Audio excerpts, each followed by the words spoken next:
ici, je vais faire une vidéo qui va concerner la distance d'un point de droite. Bon, j'ai déjà vu tout ça, hein, je vous le dis tout de suite, mais ici, je vais le faire distance d'un point de droite purement analytique, en purement analytique.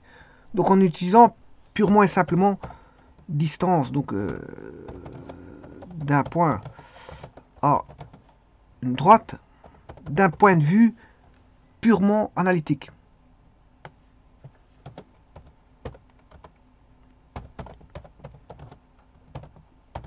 Alors, je veux dire, pourquoi je dis purement analytique? Parce qu'on peut faire parfois des tours de passe-passe pour écrire une équation, voilà, de la distance entre deux points, d'un point à une droite, de manière, on va dire, simplifiée. On y arrive de manière très, très rapide. Très rapide, parce que c'est des méthodes, on va dire, qui sont, des méthodes qui donnent un résultat très vite, très vite, en très peu de temps. Des résultats très vite en très peu de temps. Par exemple, je pense à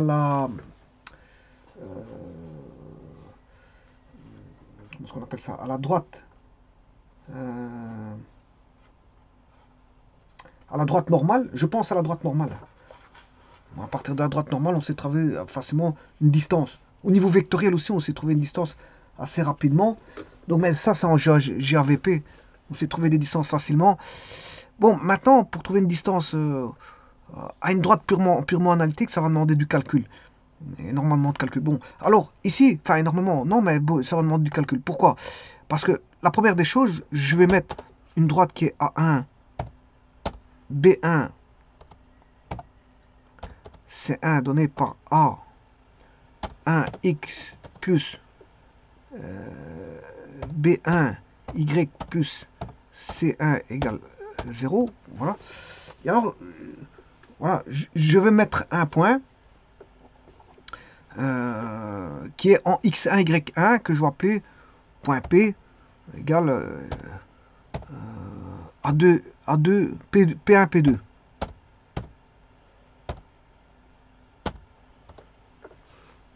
Et donc, on demande de rechercher la distance d'un point de droite.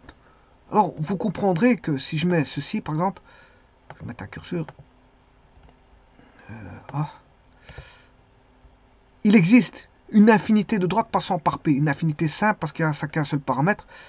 Vous allez voir que je vais écrire l'équation de la droite. C'est Y moins... alors, on va passer, la condition, c'est de passer par P, c'est-à-dire P, c'est P1, P2. Donc, c'est P2 égale A fois X moins P1.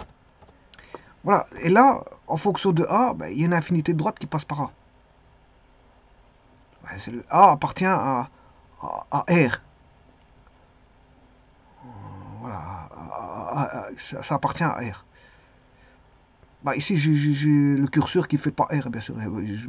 Je vais de moins 5 à 5, mais le A varie dans R. Et je peux avoir l'infinité simple de droite. Pourquoi simple? Parce que bah, il n'y a qu'un seul paramètre. Hein. Voilà, il dépend que du coefficient angulaire. Donc, voilà. Si ça dépendait encore en plus voilà, du point XY, à ce moment-là, si XY était paramétré, là, on a une infinité double de droite. Hein. On a une infinité double de droite dans le plan. Mais ici, on n'a qu'une infinité simple. En fait, c'est toutes les droites du plan. Une infinité double du plan, c'est toutes les droites du plan. Voilà. Et donc ici, il y a une infinité simple parce que j'ai un point fixe. Et donc on sait bien que la droite va passer par P, mais il y a quand même une infinité. Donc ça fait saut de droite. Ça fait saut de droite. Maintenant, les distances, bon, je peux pas aller... la distance, si je vais chercher l'intersection de cette droite avec cette droite, voilà quel point A, ben, vous voyez que ça, c'est pas la distance, parce que vous auriez une infinité de distance. Hein. Donc il faut définir la distance comme étant la plus courte distance de P à la droite. Et la plus courte distance, c'est celle qui est perpendiculaire. C'est quand on a une perpendiculaire qui arrive comme ceci. Voilà. Là, quand on a une perpendiculaire, c'est la plus courte distance. La plus courte distance d'un point de droite, c'est celle qui est perpendiculaire. Voilà, c'est la distance perpendiculairement à la droite passant par le point P. C'est la droite perpendiculaire à la droite en verte. C'est cette distance-là. Voilà, c'est la distance perpendiculaire à la droite en vert. Alors pour ça, vous voyez qu'il faut une perpendiculaire. Donc qu'est-ce que je vais faire? Vous avez vu les manœuvres que j'ai fait. Bon, j'ai un point P, j'ai une droite.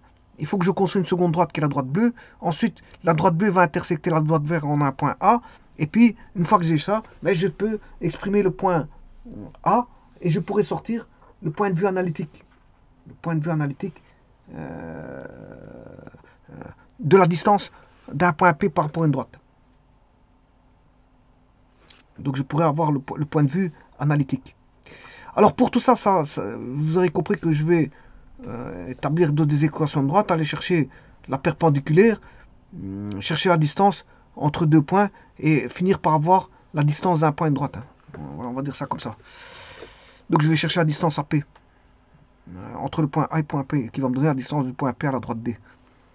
Mais ça va nous donner la distance d'un point à une droite de manière analytique.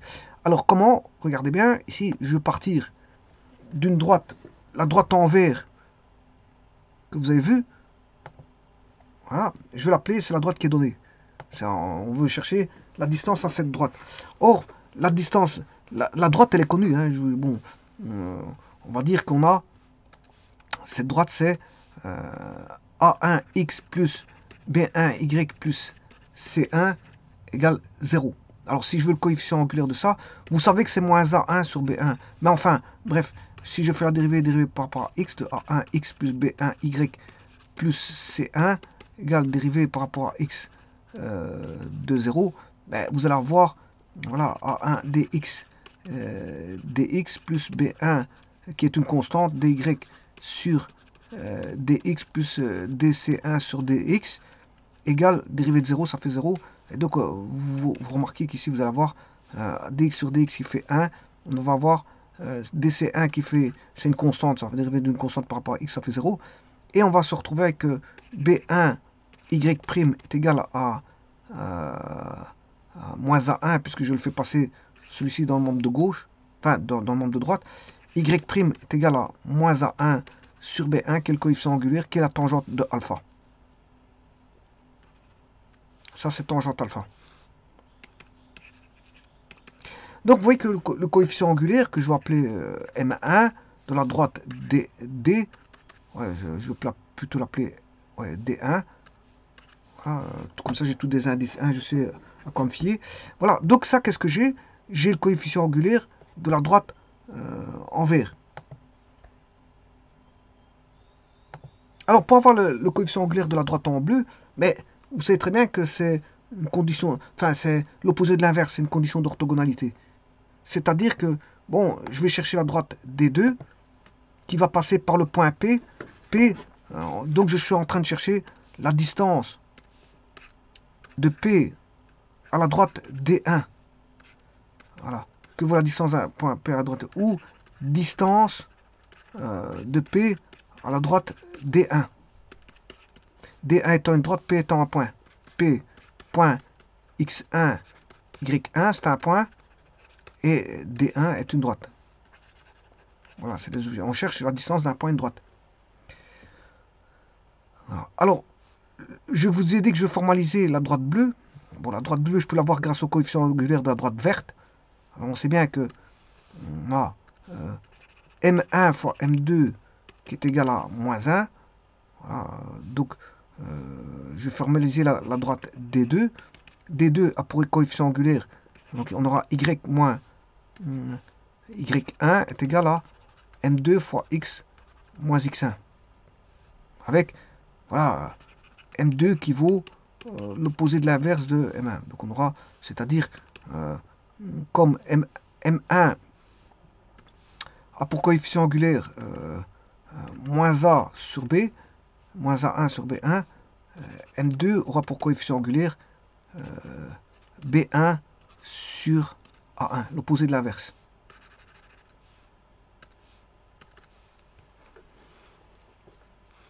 Donc, ce qui veut dire que cette fameuse droite, D2, voudra tout simplement y moins y1 est égal à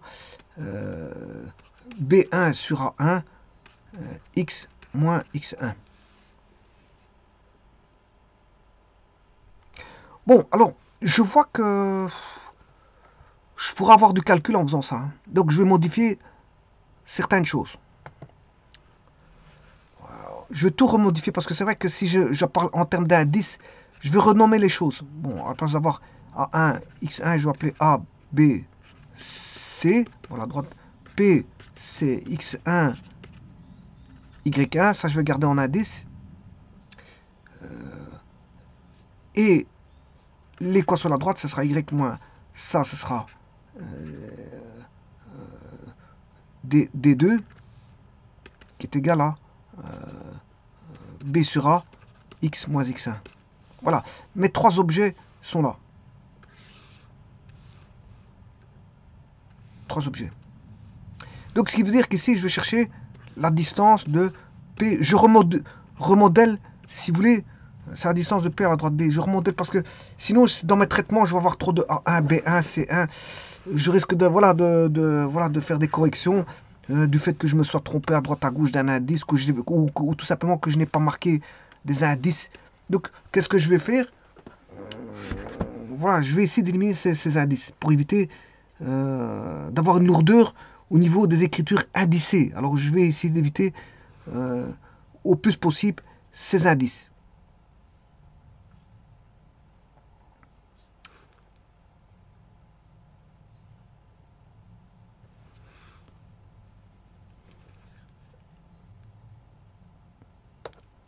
Bon, alors, je vous rappelle aussi que D2, pour éviter de travailler D2, c'est la droite perpendiculaire que je peux appeler D perpendiculaire.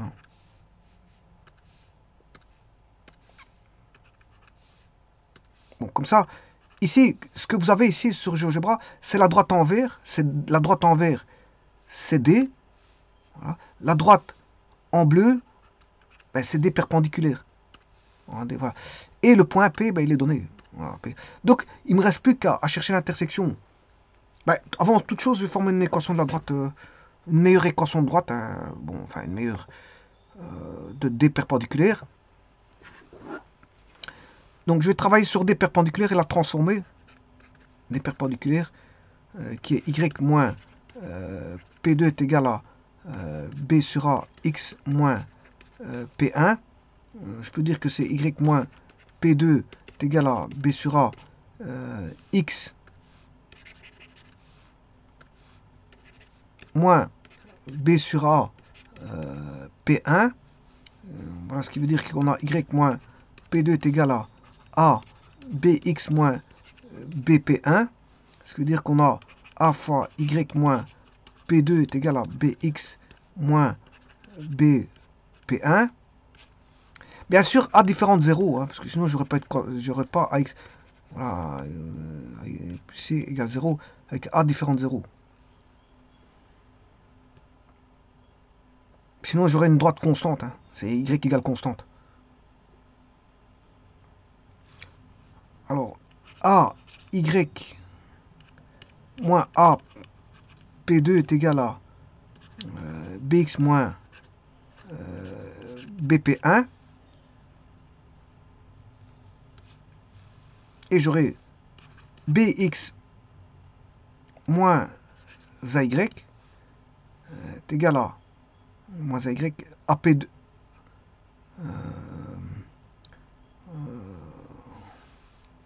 Je ne vais pas aller trop vite non plus, sinon je risque de faire des erreurs. Je vais reprendre ceci.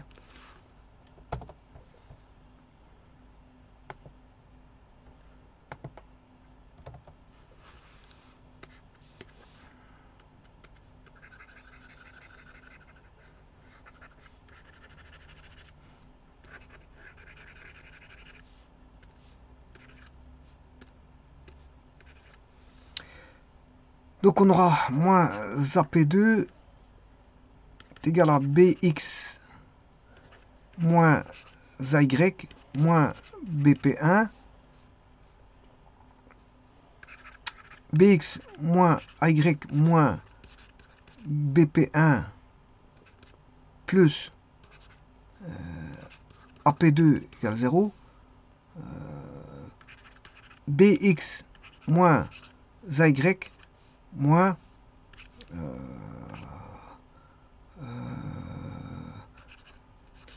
bp1 moins ap2.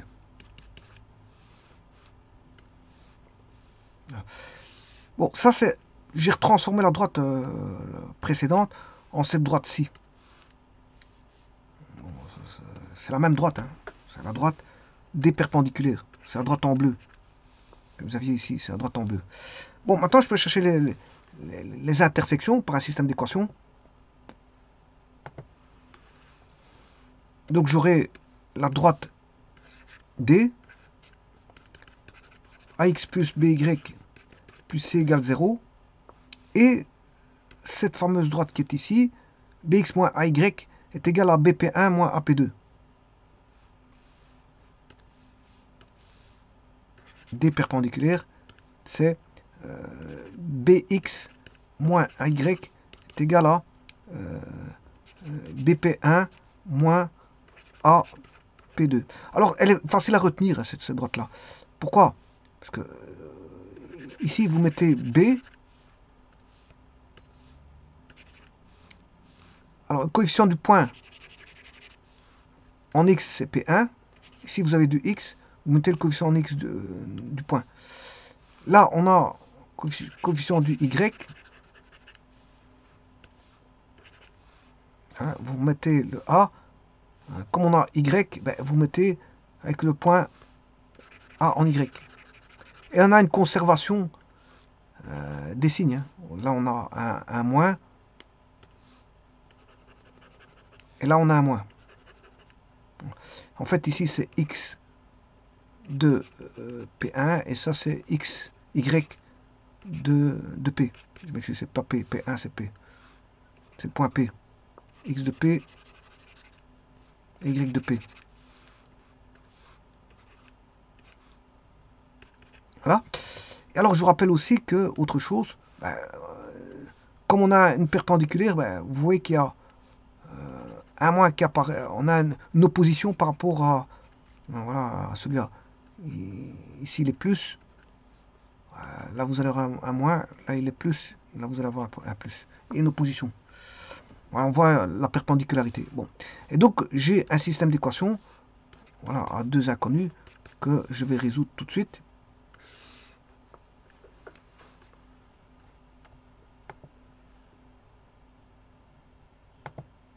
Pour trouver le point d'intersection qui est ici dans ce cas-ci, c'est le point A. Voilà. Mais je peux l'appeler I. I pour intersection.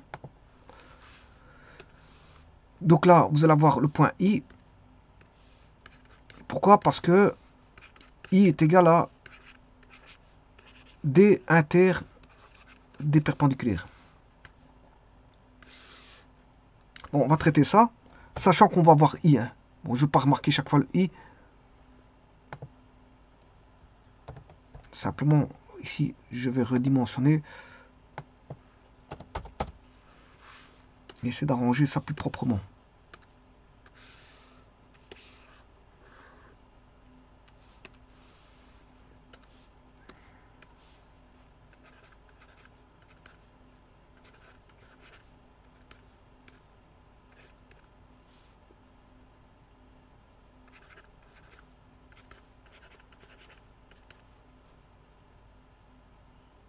Et là, je l'ai déjà. Hein. Bon, j'ai déjà BP1 moins AP2.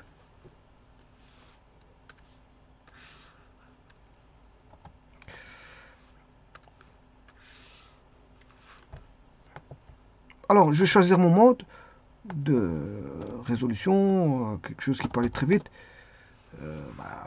La combinaison linéaire m'intéresse ici. Voilà. Là, je vais multiplier par A et là par B. Attention qu'ici, j'ai déjà une erreur. que j'avais dit qu'ici c'était un moins. Alors comment ça se fait que j'ai pas de moins ici? Là j'ai bien un moins. Je sais pas pourquoi j'avais... Bon, je me suis retrouvé... Ouais, c'est bon. Ça c'est bon. Ici c'est bon. Là c'est une recopie que j'ai recopié à mon avis. Voilà. Bon, alors là, on a ceci. Ben, par après j'aurai encore la même chose. Hein.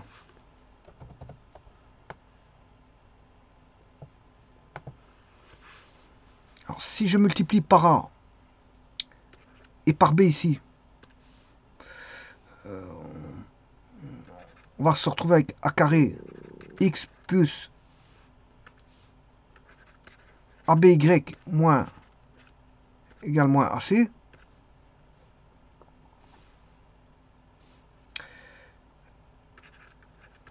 B carré X moins ABY égale B fois BP1 moins AP2. Et là,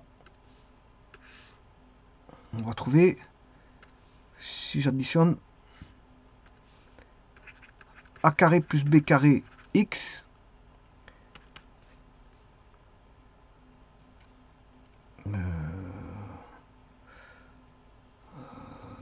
attention qu'ici, c'est A carré plus B carré X est égal à moins AC plus B carré P1 moins AB P2.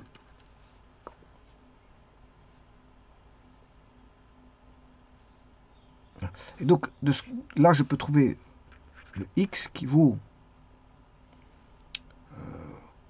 moins AC plus B carré P1 moins AB P2, le tout sur A carré plus B carré.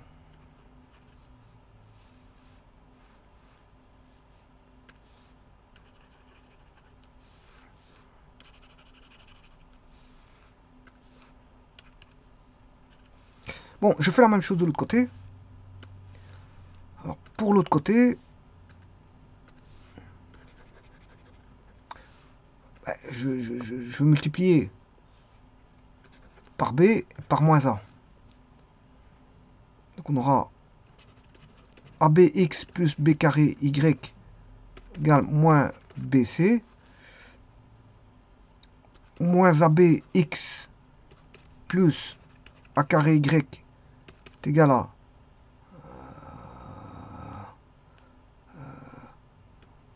moins AB P1 moins plus A carré P2.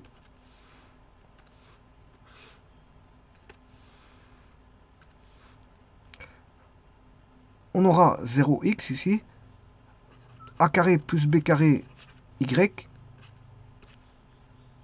est égal à moins BC moins AB plus A carré P2, et bien sûr ici j'oublie un P1, sur Y est égal, et il suffit de réécrire moins BC moins AB P1 plus A carré P2, le tout sur A carré plus B carré.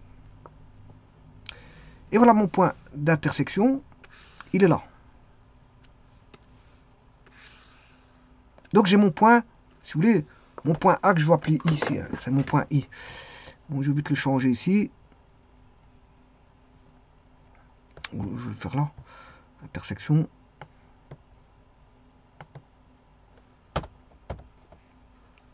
Voilà, I pour intersection. Donc vous voyez que j'ai trouvé mon point I. Alors bien sûr, je vais mettre en forme de coordonnées. Il suffit d'aller rechercher le X. Et là.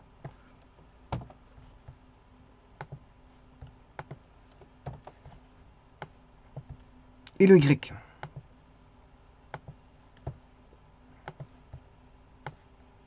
Qui est là.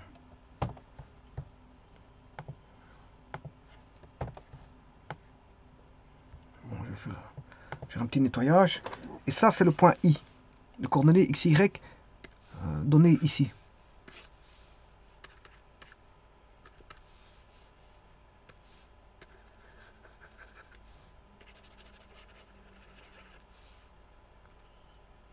Alors, ce que vous pouvez remarquer, c'est qu'on a A carré sur B carré au dénominateur. Je vous rappelle que c'est la droite D, c'est AX plus BY plus C égale 0. Et on retrouve du carré, là, pour tous les deux. Il suffit de prendre le carré de celui-là, le carré de celui-là, marqué en dessous. Par contre, au numérateur, c'est toute une panoplie de choses. On a AC, voilà, moins AC, on a tout ça. Moins AC plus B carré P1, moins ABP2, au numérateur pour le X. Et pour le Y, on a BC moins BC, moins ABP1, plus A carré P2. Bon, maintenant, je vais rechercher, bien sûr, vous aurez compris, il ne reste plus qu'à chercher la distance. La distance ici, PI, je recherche la distance PI, sachant que P, c'est X1, point virgule, Y1. Donc, je vais rechercher cette distance.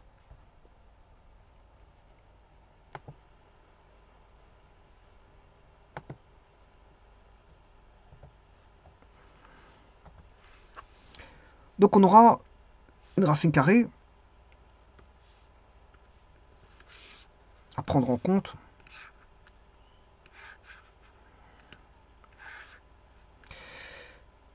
Alors, je vais prendre... Et attention que ici, c'est pas... Ouais, c'est pas X1, P1, c'est P1, P2. C'est P1, P2.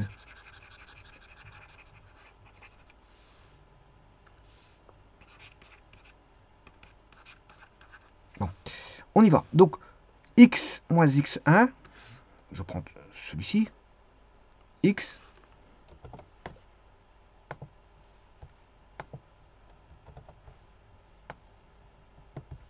moins X1. Donc ça, c'est la distance PI. Alors, pour éviter de remettre chaque fois la racine carrée, je la mettrai à la fin. Parce que sinon, je vais trimballer une racine carrée à chaque fois. On va essayer d'écrire ça plus simplement. Je vais chercher, non pas PI, mais PI carré. Comme ça m'évitera d'écrire à chaque fois des grandes racines carrées comme ceci.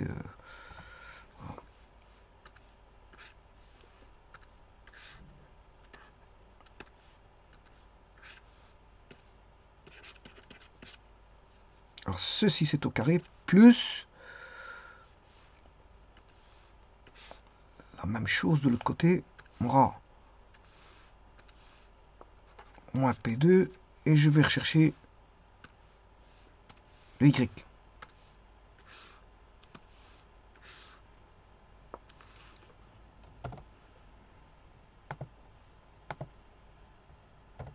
Voilà, et je peux commencer mes calculs. Ceci.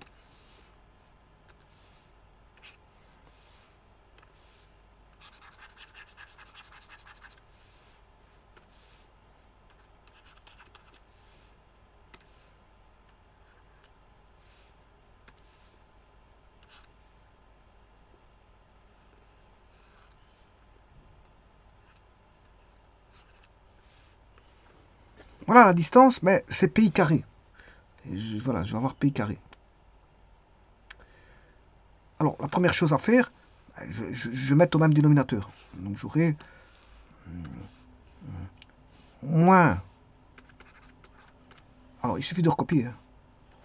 J'aurai ceci. Pour éviter de me tromper, voilà, de faire une mauvaise recopie, j'ai ceci.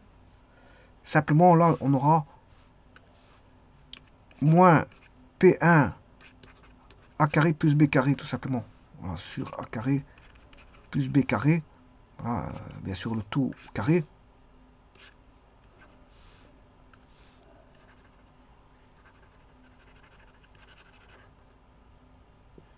Et pour l'autre, j'aurai la même chose. Plus. Il suffit de recopier moins BC moins AB P1 plus A carré P2 moins P2 fois A carré plus B carré, le tout sur A carré plus B carré, voilà, le tout au carré. Alors maintenant, qu'est-ce qu'on va voir? Ben, au dénominateur, on aura toujours, ceci va toujours rester. Voilà.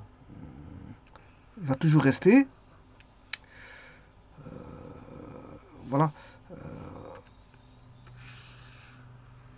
Donc, ce qui veut dire qu'au dénominateur,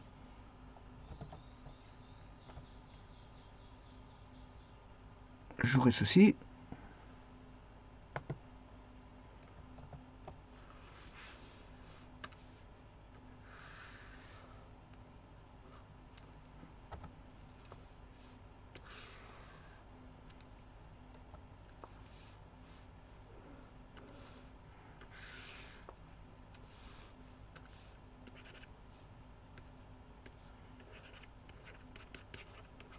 Voilà. Celui-ci ne bouge plus. Celui-ci ne bouge plus.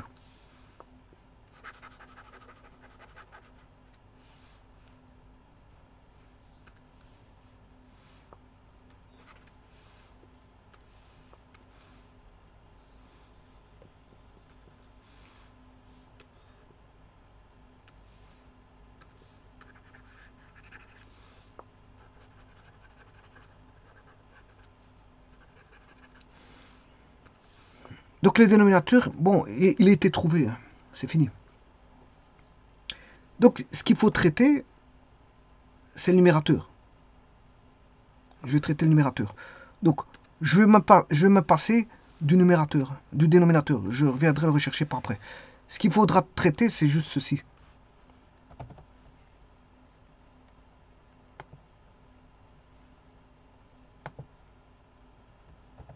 Voilà, je vais traiter juste ceci.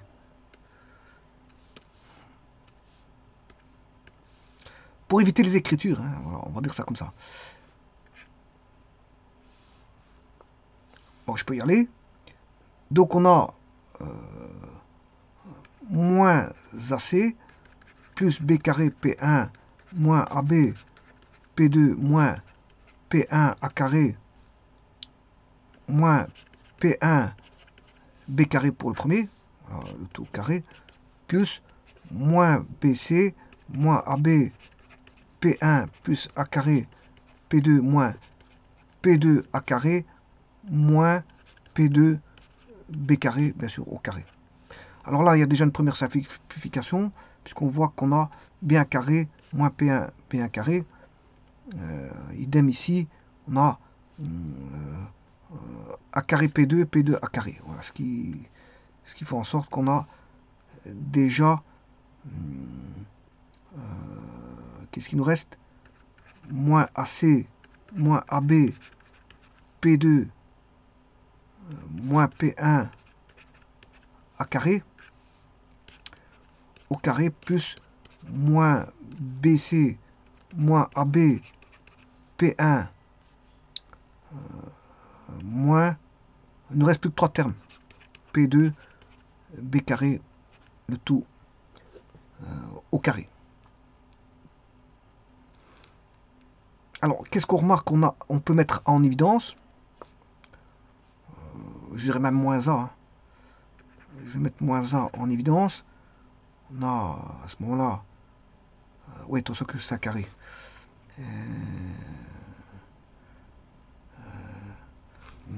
Si, si, si je fais ceci... Mais je mets le carré là, c'est pas un problème, ça je peux le faire. Donc j'aurai C plus BP2 plus AP1. Idem pour l'autre, je vois que je peux mettre le moins B en évidence, bien sûr. On aura C plus AP1 plus P2B le tout carré.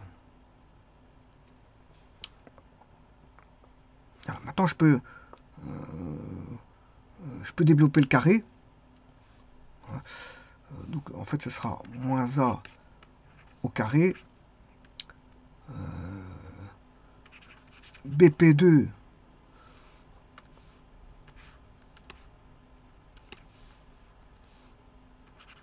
AP1 plus BP2 plus C au carré moins B au carré AP1 plus BP2 plus C au carré. Plus au carré.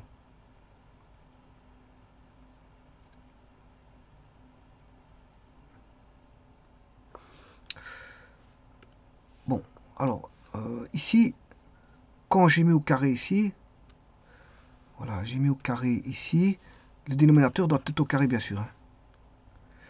Le dénominateur doit être au carré. Donc, ce qui veut dire qu'ici, bon, bien sûr, j'ai oublié le carré. Voilà. Alors, je peux ramener le dénominateur maintenant, à partir de là.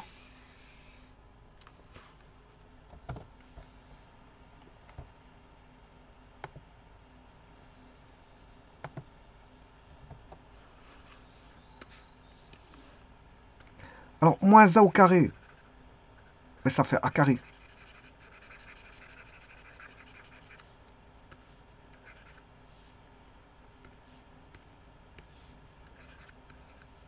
Alors, au dénominateur, bien sûr, c'est, je vous ai dit, je peux le ramener. Et je vous rappelle qu'on calcule PI carré. PI au carré.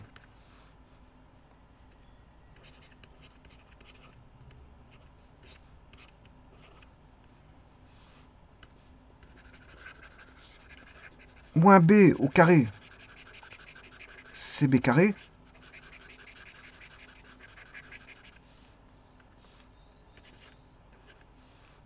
Et je peux mettre en évidence, bien sûr,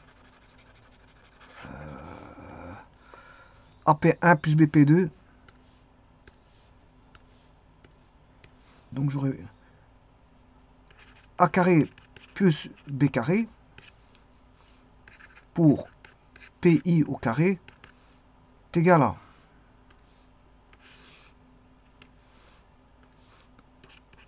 A carré plus B carré au carré. Et là, je vais avoir AP1 plus BP2 plus C au carré. Il y en a un qui va simplifier. C'est celui-là et celui-là. Et maintenant, je peux aller chercher la racine carrée.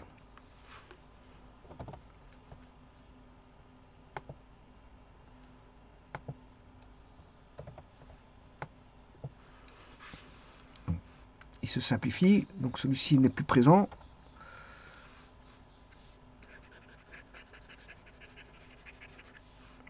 PI carré.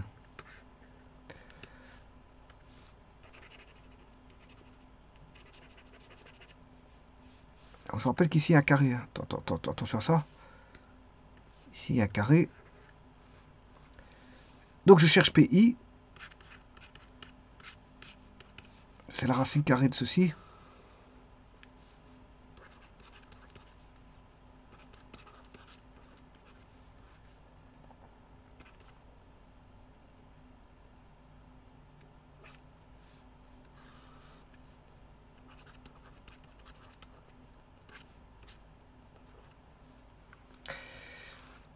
Au carré.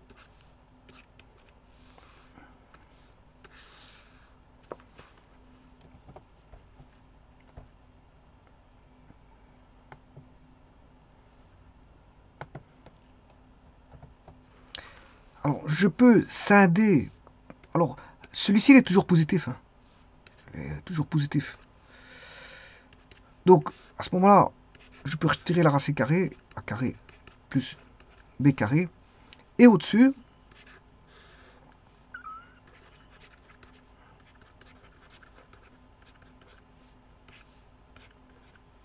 ben, je vais prendre la valeur absolue. Alors, I, bien sûr, point d'intersection I, c'est là où se trouve la droite D.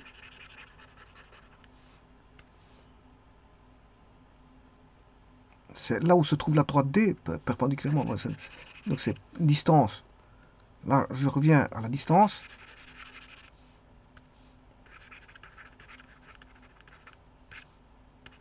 de P à la droite D. Alors, là, on peut dire que c'est la valeur absolue, hein, de AP1 plus BP2 plus C sur racine carrée de A carré plus B carré.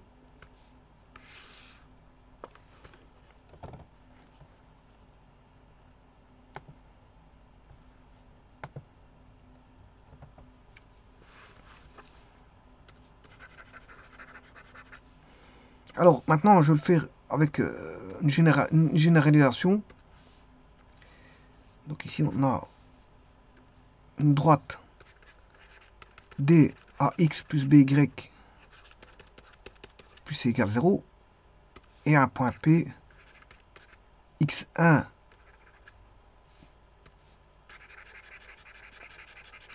P1, P2. On va mettre P1, P2.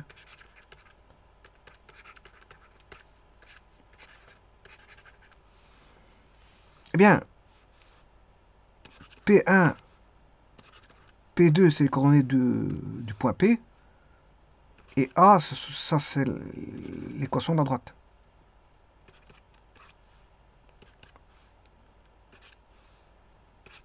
Et au dénominateur, c'est la racine carrée des coefficients de X et de Y.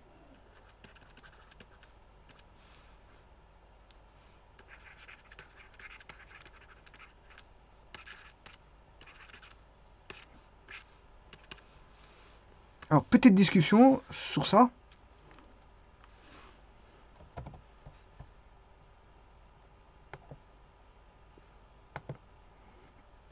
Attention qu'il y a une valeur absolue. Il y a une valeur, donc il faut faire très attention à cette valeur absolue. Alors maintenant, quand vous avez des valeurs, vous les rentrez, vous prenez la valeur absolue, vous allez avoir directement la distance, c'est pas un problème. Mais quand on fait de l'analytique, du calcul analytique et que c'est paramétré, c'est-à-dire qu'il y a du paramètre, là, il faut faire très attention. Attention aux paramètres. Si un paramètre lambda ou quelque chose comme ça, là, à ce moment-là, ça devient on a affaire à des équations paramétriques. Et donc, la droite que vous avez là, D, pour la valeur absolue, ben, il faut faire une étude de signe. Voilà. Alors, si le point est du côté positif, si le point est du côté positif, paramétré en P1 lambda, par exemple hein, P2 lambda, il est paramétré, hein, c'est paramétré. Donc c'est plus une valeur 2, 3, 4, c'est pas un nombre, on joue avec des paramètres ici. Et assez souvent, en géométrie analytique, on ne joue pas qu'avec des valeurs, on peut jouer avec des paramètres. Hein. Notamment dans les démonstrations, on peut faire intervenir des paramètres. Donc ici, si P, je veux dire, vous avez P1 qui est dans la zone positive, à ce moment-là, vous gardez AP1 lambda plus BP2 de lambda plus C. Voilà. Mais maintenant, si le P est dans la zone négative, P appartient à la zone négative. Par contre, ici, P, quand je dis P, avec ses coordonnées, P1 de lambda, P2 de lambda. À ce moment-là, il faut prendre l'opposé. AP1 de lambda plus BP2 de lambda moins C. Voilà comment on gère les valeurs absolues. Ça, c'est si P appartient à la droite D, appartient à la zone D négatif. Hein, appartient à la zone D négatif. Et celui-là, c'est D appartient à la droite D positif. Voilà. Alors, si maintenant est D sur la droite, ça fait 0. Hein. Si D est sur la droite, ça fait 0. C'est normal. La distance d'un point de droite. Si le point P, vous avez un cas particulier, le point P est ici. Voilà, si le point P est là, ça fait 0. Hein. Parce qu'il vérifie l'équation de la droite. Il vérifie l'équation de la droite. Donc, s'il vérifie l'équation de la droite, ceci vaudra 0. Et donc, on aura 0. La distance d'un point qui est sur la droite, ben, sa distance est nulle. Quel que soit l'endroit où c'est positionné le point sur la droite.